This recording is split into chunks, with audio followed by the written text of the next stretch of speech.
Well, last week we talked about Casey Joyner from ESPN nominating Brandon Browner as one of the 7 most overrated players in the NFC. I wonder if Casey Joyner is going to put a list together of 7 of the most underrated players in the NFC. And if he were, I'd have to think Richard Sherman would be on that list. A guy that came in as a rookie 5th-round pick.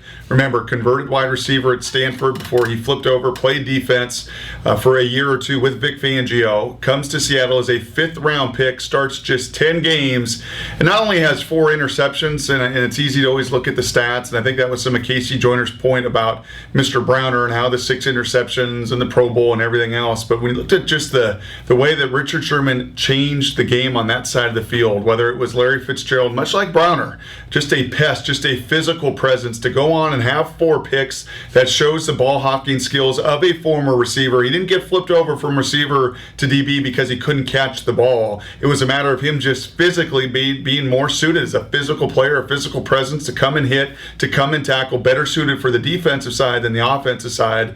And I really look for him to make even bigger strides in year 2. It was last week that we had the list of 100 of the top players in the league based on a scouting report, and from a scouting perspective, Mr. Sherman made that top 100.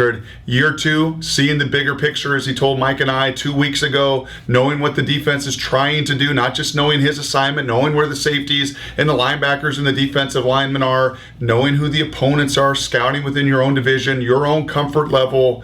Boy, Richard Sherman, unlike the Seattle Mariners, have had a hard time finding their footing earlier in their career. Well, he found it a year ago, and I think it's only going to get better in year 2.